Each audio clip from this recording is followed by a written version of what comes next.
ప్రభునందు ప్రియమైన సహోదరి సహోదరులారా, ఈ యొక్క మధ్యాహ్న కాల సమయంలో దేవుని యొక్క శ్రేష్టమైన సంగతులు తెలుసుకోవడానికి దేవుడు మనకి ఇచ్చినటువంటి ఇక ప్రేరేపణ బట్టి, సమయాన్ని బట్టి, చేరి వచ్చినటువంటి సహోదరులను బట్టి ప్రభువైన యేసుక్రీస్తు వారి నామంలో తండ్రి అయిన దేవునికి కృతజ్ఞతాస్తుతులు స్తోత్రములు చెల్లిస్తూ చేరి వచ్చినటువంటి మీ అందరికీ కూడాను క్రీస్తు వారి నామంలో ప్రత్యేకమైన శుభాతి వందనములను తెలియజేస్తూ ఉన్నాము.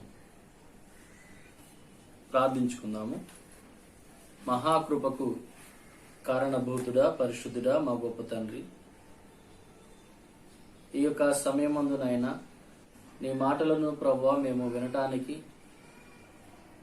వాటితో మా జీవితాలను పరిశీలన చేసుకునడానికి మీరు మాకు ఇచ్చిన ఈ సమయాన్ని బట్టి మీకు కృతజ్ఞతాస్తుతులు స్తోత్రములు క్రీస్తు వారి నామంలో చెల్లిస్తూ, మరి నీ యొక్క సంగతులను తండ్రి మేము పరిశీలన చేయబోతుండగా మా యొక్క జ్ఞానంతో తండ్రి మేము గ్రహించలేము కనుక మీ యొక్క ఆత్మ మాకు తోడుగా ఉంచి నీ మాటలను మాకు తెలియచేయమని, నీ మాటలు వివరించడానికి కావలసిన వాక్శక్తిని, వివరించు విధానమును నేర్పించమని, ఆ వాక్యముతో వింటున్న మేమందరం కూడాను మా యొక్క క్రైస్తవ జీవితాలను పరిశీలించుకుంటూ, సరిచూసుకుంటూ, బలపరుచుకుంటూ నిత్య జీవమునకు సిద్ధపాటు కలిగి జీవించే గొప్ప ఆశీర్వాదాలు ఈ వాక్యం ద్వారా మాకు అనుగ్రహించమని, సమస్తం ద్వారా మీరే మహిమ పొందుకోమని క్రీస్తు వారి నామంలో ఈ మనవులన్నీ సమర్పించి అడిగి వేడుకుంటున్నాము పరమ తండ్రి. ఆమేన్. గమనించండి ప్రియ సహోదరులారా, ఈరోజు మనము మాట్లాడుకునేటువంటి అంశము ఏమిటి అంటే నిజమైన క్రైస్తవులు ఎవరు అనేటువంటి అంశాన్ని మనము మాట్లాడుకోబోతున్నాం. ఈ యొక్క అంశాన్ని బట్టి నేను క్రైస్తవుడినో కాదో ఈ వాక్యం ద్వారా పరిశీలన చేసుకుంటూ లోపములు ఏమైనా ఉంటే సరిదిద్దుకుంటూ లోపము లేనటువంటి విధానములో జీవించుటకు ప్రయత్నించవలసిందిగా ప్రతి ఒక్కరిని కోరుతూ, నన్ను కూడా హెచ్చరిక చేసుకుంటూ ఈ మాటలను మనము పరిశీలన చేసుకుందాము. గమనించండి పిల్లారా, మొదటిగా క్రైస్తవులు అని ఎవరిని అంటారు అనే ప్రశ్న. క్రైస్తవులు అని ఎవరిని అంటారు? ఎవరిని అంటారు అంటే వాక్య ప్రకారముగా గలతీయులకు రాసిన పత్రిక 3వ అధ్యాయము 27వ వచనాన్ని చదువుకుందాము. క్రీస్తులోనికి బాప్తీసం పొందిన మీరందరూ క్రీస్తును ధరించుకొని ఉన్నారు. చాలండి. ఇక్కడ ఏమని తెలియజేస్తున్నాడు అంటే పౌలు గారు, క్రీస్తులోనికి బాప్తీసము పొందిన మీరందరూ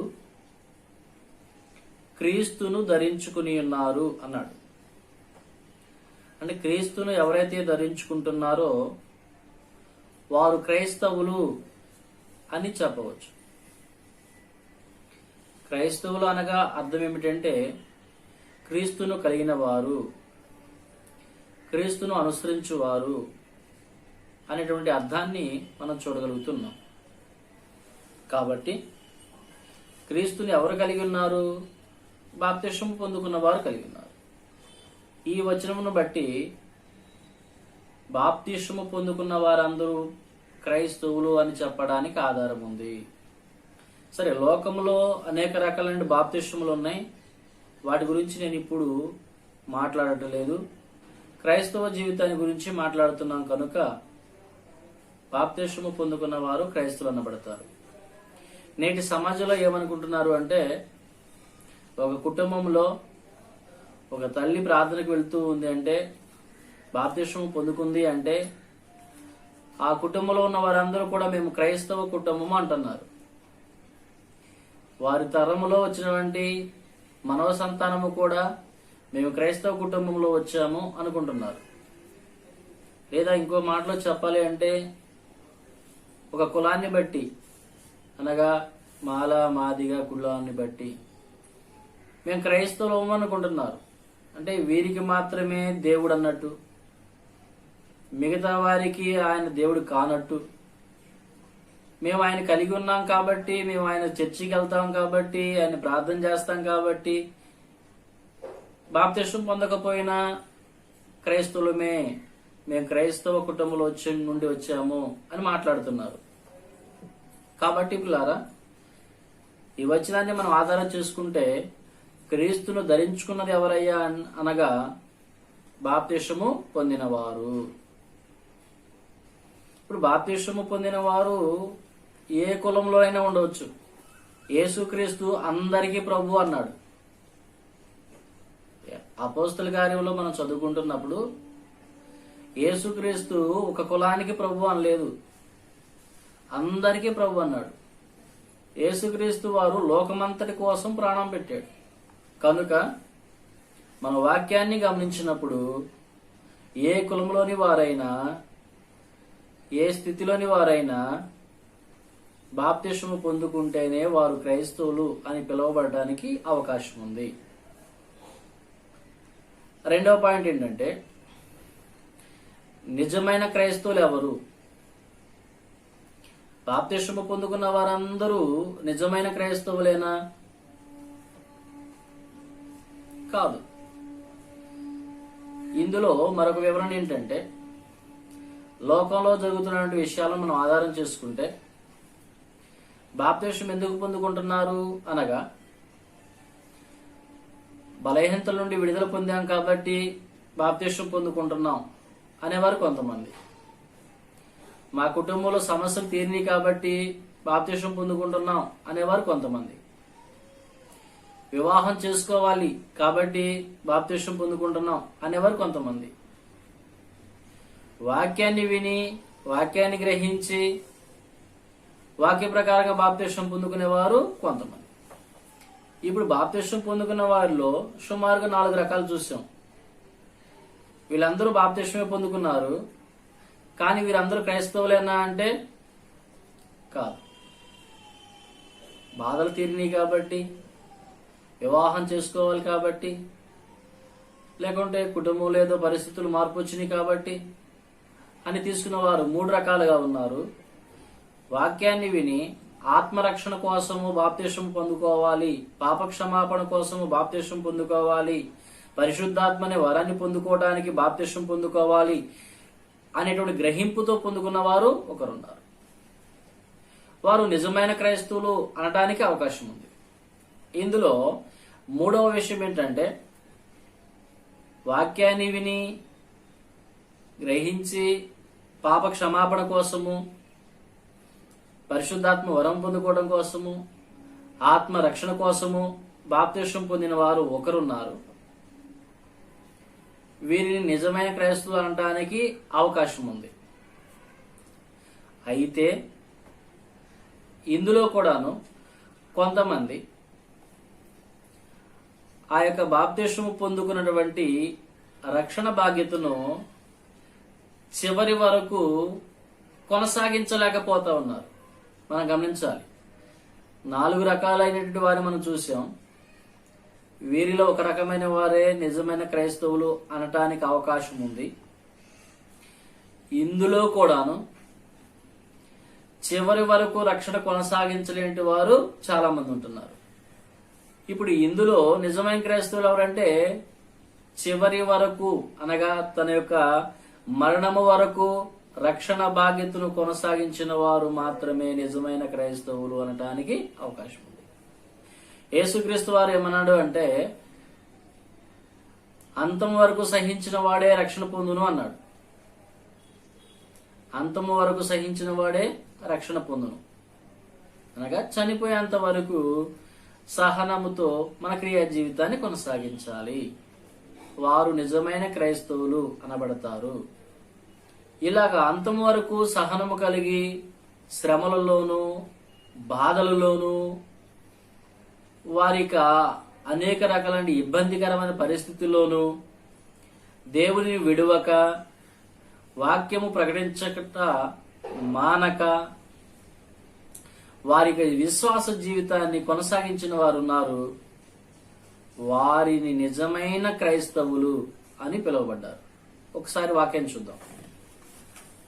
అపోస్తుల కార్యము 11వ అధ్యాయము 26వ వచనం. వారు కలిసి ఒక సంవత్సరం అంతయు సంఘములో ఉండి బహుజనములకు వాక్యమును బోధించిరి.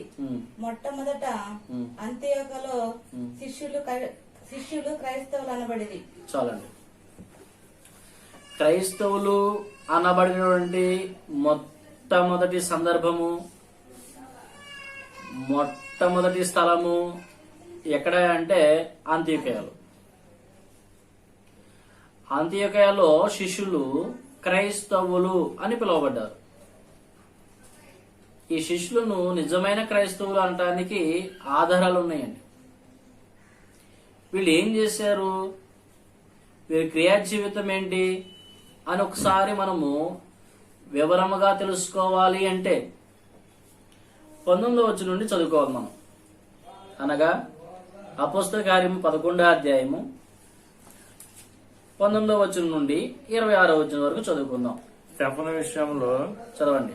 కలిగిన శ్రమను బట్టి చెదిరిపోయిన యూదులకు తప్ప మరి ఎవరికి వాక్యమును బోధింపక ఫెనికే, కుప్రా, అంత్యోకయ ప్రదేశముల వరకు సంచరించిరి.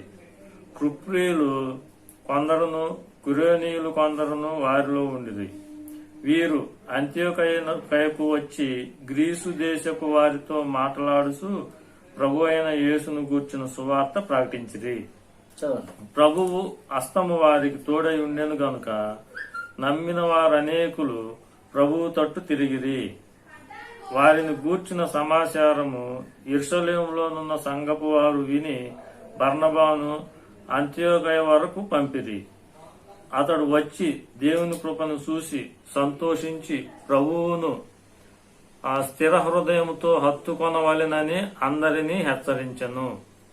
అతడు పరిశుద్ధాత్మతోనూ విశ్వాసముతోనూ నిండికొనిన సత్పురుషుడు. బహుజనులు ప్రభు పక్షమున చేరిరి.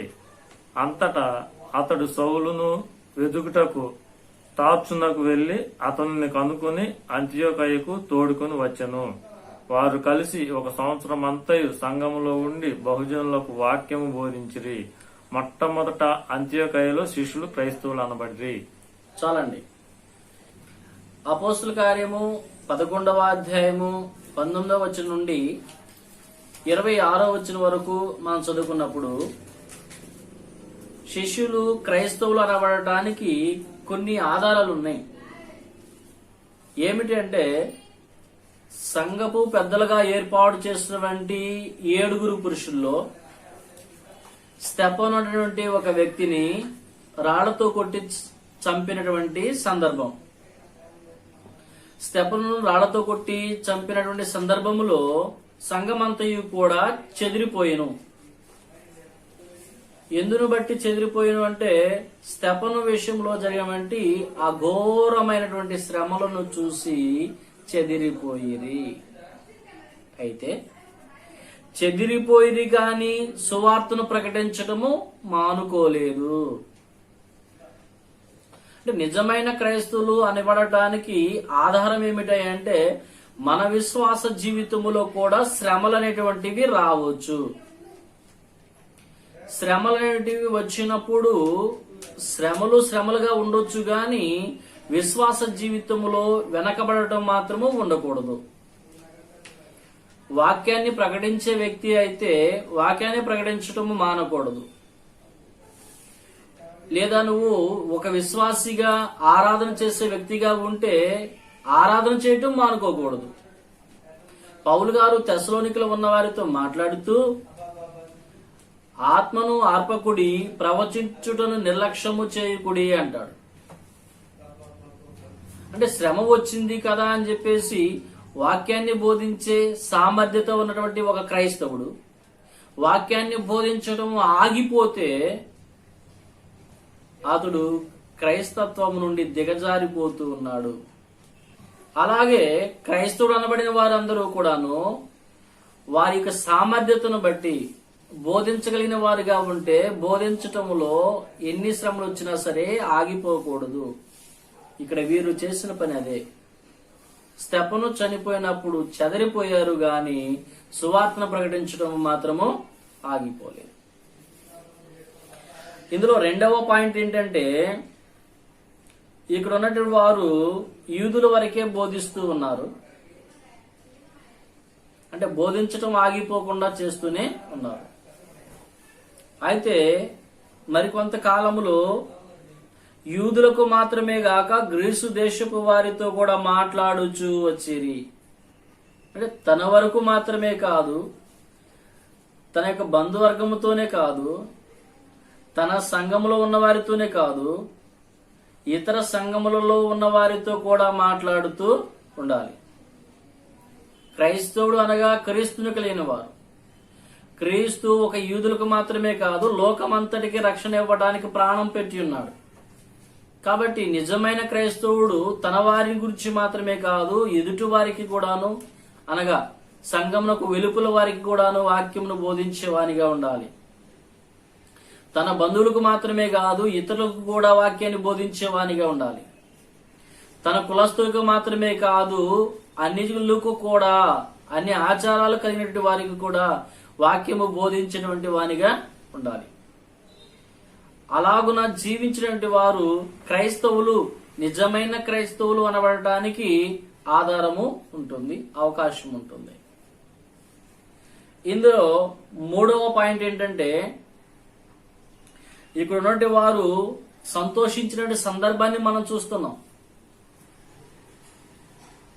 23వ వచనంలో మనం చూసినప్పుడు, అతడు వచ్చి దేవుని కృపను చూసి సంతోషించి. ఏం చేశారయ్యా అంటే సంతోషించారు. దేనిని బట్టి సంతోషించారు? ఇక్కడ సంతోషించినటువంటి వారు దేన్ని బట్టి సంతోషించారు? భౌతికమైనటువంటి ఆస్తులు కలిగినప్పుడా, భౌతికమైనటువంటి ఘనత సంభవించినప్పుడా, భౌతికమైనటువంటి సంతానము అభివృద్ధి చెందినప్పుడా కాదు, కానీ అనేకులు వాక్యము ఎడల విశ్వాసము కలిగి జీవించినప్పుడు. అంటే ఒక క్రైస్తవుడు సంతోషించవలసినటువంటి సందర్భం ఏమిటి? ఇతరులు దేవుని గురించి తెలుసుకున్నప్పుడు, ఇతరులు దేవునిలోనికి నడిపించబడినప్పుడు, ఇతరులు రక్షణ అనేటువంటి స్వాస్యాన్ని సంపాదించుకుంటూ ఉన్నప్పుడు సంతోషిస్తా ఉంటారు. వారిని క్రైస్తవులు అనటానికి ఆధారం కలిగి ఉన్నాం. ఇకపోతే 4వ విషయం ఏంటయ్యా అంటే, క్రైస్తవుడు స్థిర హృదయముతో హత్తుకొనుచు అందరినీ హెచ్చరించెను అన్నాడండి. ఇక్కడ వీళ్ళు స్థిరంగా ఉండాలి, ఎదుటి వారిని హెచ్చరిక చేస్తూ ఉండాలి. మనము స్థిరముగా ఉండాలి, మన ఎదుట ఉన్న వారిని హెచ్చరిక చేస్తూ ఉండాలి. హెచ్చరిక అనగా ప్రమాదకరమైన విషయాలలో ఎక్కడైనా చిక్కబడతారేమోనని వాటిని జ్ఞాపకం చేసే వ్యక్తిగా ఉండాలి. ఉదాహరణకు పౌలు గారిని మనం చూస్తూ ఉన్నప్పుడు, పౌలు గారి యొక్క జీవితంలో తాను స్థిరముగా ఉంటూ తన ఎదుటనున్న వారిని హెచ్చరిక చేస్తున్నాడు. మరొక విషయాన్ని మనం గమనిస్తే, పౌలు తిమోతిని హెచ్చరిక చేస్తున్నాడు. తిమోతి గురించి ఒక మంచి సాక్ష్యం ఉందండి. తిమోతి నిష్కపటమైన విశ్వాసము కలిగి ఉన్నాడు. తిమోతి యూకోనియాలోను లుస్త్రాలోను మంచి పేరు సంపాదించుకుని ఉన్నాడు. తిమోతి బాల్యము నుండే శక్తి కలిగిన పరిశుద్ధ లేఖనాలను ఎరిగి ఉన్నాడు అనేటువంటి మంచి సాక్ష్యము తిమోతికి ఉంది. మరొకసారి జ్ఞాపకం చేసుకుంటున్నాం.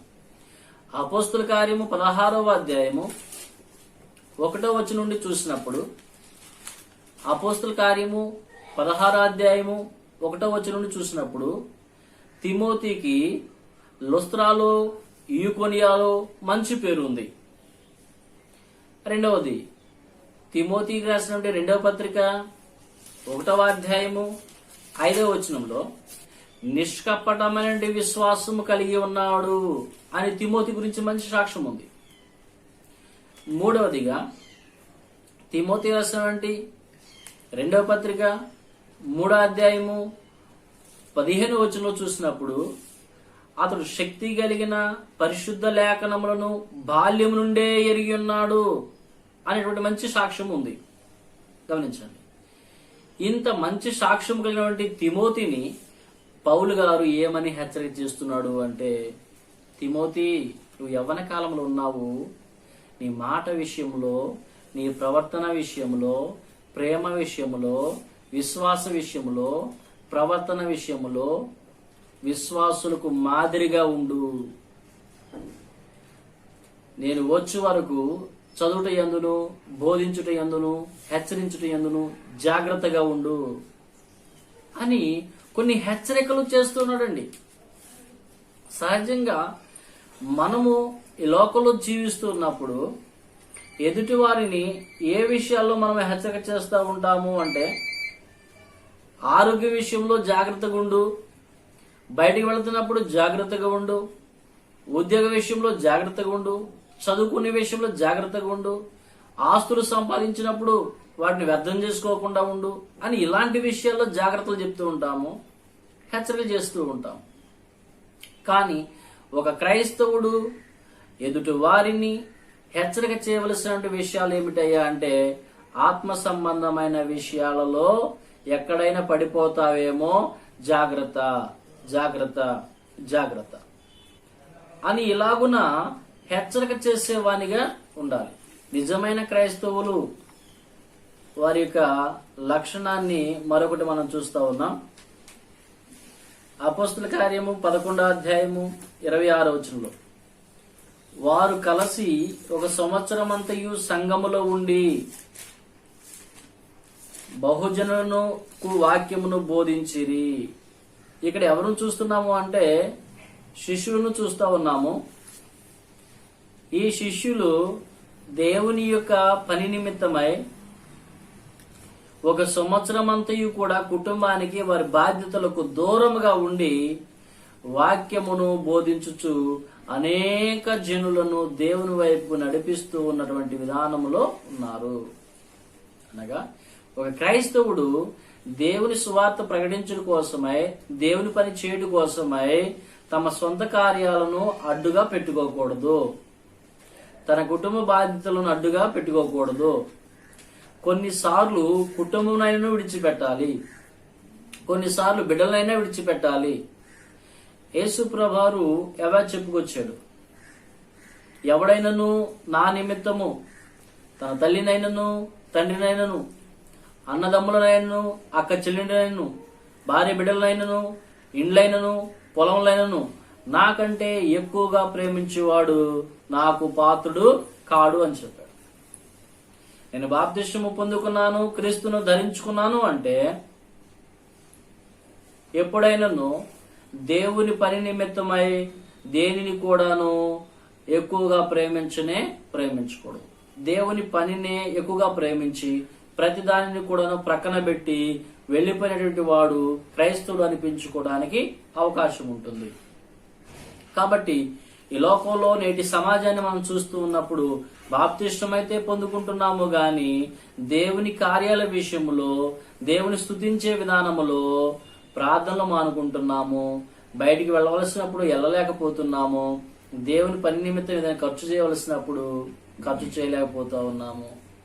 ఇందులో బర్నబాను చూస్తున్నప్పుడు బర్నబా తనకున్న భూములన్నిటినీ కూడా అమ్మివేసి దేవుని యొక్క బిడలకు ఉన్నటువంటి అవసరాలు తీర్చడానికి సహాయకరించినటువంటి వ్యక్తిగా మనం చూసాము. హెబ్రీయులకు రాసిన పత్రికలో కూడా మనం చూస్తూ ఉంటాము. 10వ అధ్యాయము 34వ వచనంలో, హెబ్రీయులకు రాసిన పత్రిక 10వ అధ్యాయము 34వ వచనంలో కూడా చూసినప్పుడు అక్కడ ఖైదీలో ఉన్న వారి కొరకు తమ ఆస్తులను కోల్పోవుటకు సంతోషముగా ఒప్పుకొనిరి. ఎవరి కోసము అంటే ఖైదీలో ఉన్న వారి కోసము. ఖైదీలో ఉన్న వారి కోసము తమ ఆస్తులను కోల్పోవడానికి సంతోషముగా ఒప్పుకొనిరి. ఒక క్రైస్తవుడు అనేటువంటి వారు ఎదుటి వారిని దేవుళ్ళలోనికి నడిపించడానికి దేనినైనా కోల్పోవలసిన పరిస్థితి ఉంది. యేసు ప్రభువారు మరొక వచనాన్ని కూడా చెప్పాడు. మత్తయి సువార్త 8వ అధ్యాయము 21వ వచనంలో మనం చూసినప్పుడు ఒక వ్యక్తిని తన వెంబడి రమ్మన్నాడు. అప్పుడు అతడు అన్నాడు, అయ్యా నా తండ్రి చనిపోయాడు, అతని అంతిమ క్రియలు చేసిన తర్వాత వస్తాను అన్నాడు. అప్పుడు యేసు ప్రభువారు అన్న మాట ఏంటంటే, మృతులు తమ మృతులను పాతి పెట్టుకుంటారు, నీవు వచ్చి నన్ను వెంబడించు. అంటే దేవుని కార్యము చేయడానికి ఒకవేళ తండ్రే చనిపోయినా సరే దాన్ని అడ్డుగా పెట్టుకొని దేవుని పనిని మాత్రము ఆపకూడదు. తల్లిదండ్రులను ఆధారము చేసుకొని దేవునికి దూరం కాకూడదు. భార్య బిడ్డలను ఆధారం చేసుకొని దేవునికి దూరం కాకూడదు. తన సొంత కార్యాలను చూసుకొని దేవునికి దూరం కాకూడదు. ఇంకా ఒక మాటలో చెప్పిన మాట ఏంటంటే, తండ్రి చనిపోయినా సరే తండ్రి యొక్క అంతిమ క్రియల కంటే కూడాను దేవుని వాక్యము చెప్పడము, దేవుని పని చేయటం అనేది చాలా ప్రాముఖ్యమైనదిగా ఎంచుకోవాలి. అలా ఎంచుకున్న వారే క్రైస్తవులు, నిజమైన క్రైస్తవులు అనబడటానికి ఆధారం ఉంటుంది. చివరిగా ఆరవ పాయింట్ మనం జ్ఞాపకం చేసుకుందాం. పేతురు రాసినటువంటి మొదటి పత్రిక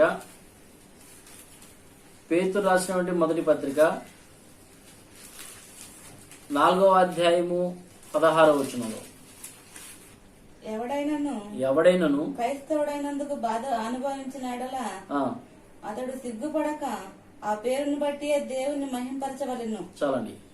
ఒక క్రైస్తవుడికి బాధలు కలిగినప్పుడు బాధలను చూసి దేవునికి దూరం కాకూడదు. సహజంగా బాప్తిస్మం పొందుకున్న తర్వాత బాధలు అనేవి అనేక రకాలుగా వస్తూ ఉంటాయి. యేసుక్రీస్తు వారు బాప్తిస్మం పొందుకున్న తర్వాత 40 రోజులు ఉపవాసం ఉండి శరీరం అంతా కూడా బలహీనమైనటువంటి పరిస్థితుల్లో సాతానుడు వచ్చి శోధించాడు. సాతానుడు వచ్చి శోధించినప్పుడు ఆయన ఏమాత్రము కూడాను